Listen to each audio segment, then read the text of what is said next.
नमस्कार, आप सभी का स्वागत है हमारे चैनल में। आप सभी को बता दें, आज हम बात करने जा रहे हैं भोजपुरी के सुपरस्टार राइटर मिठू मिसाइल जी का, जिनका सुपरहिट गाना रहा 2019 का ए लाउंसर इतने बता दे कब आई पतरकी के बारी, जो कि 2019 का सबसे बड़ा हिट सॉन्ग ऑर्केस्ट्रा में बजने वाला है।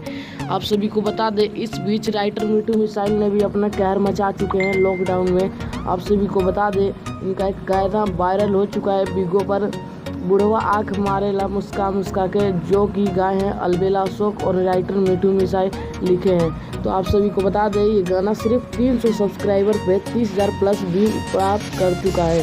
तो ये लॉकडाउन में काफ़ी ज़्यादा बड़ा रिकॉर्ड माना जा चुका है, क्योंकि ऐसे इतने कम सब्सक्राइबर पे इतना व्यू जाना बहुत ही कम लोगों का जाता है। आप लोग को बता दें, अगर आप लोग ये गाना सुनना चाहते हैं तो अलबेला अशोक एंटरटेनमेंट यूट्यूब पर सर्च करके सुन सकते हैं, जो कि 300 सब्सक्राइबर पर 30,000 व्यू प्लस गया है। तो आप सभी को बता दें, राइटर मिठू मिसाइल का सुपर हिट धमाका, जो कि आप सभी को पता है वायरल गाना हो चुका है, जो कि जिस गाने का नाम है नीचे व गर्मी से यहाँ ऊपर बैनर डोलावेल, जो कि काफ़ी ज़्यादा भी मार्केट में बज रहा है लॉकडाउन में।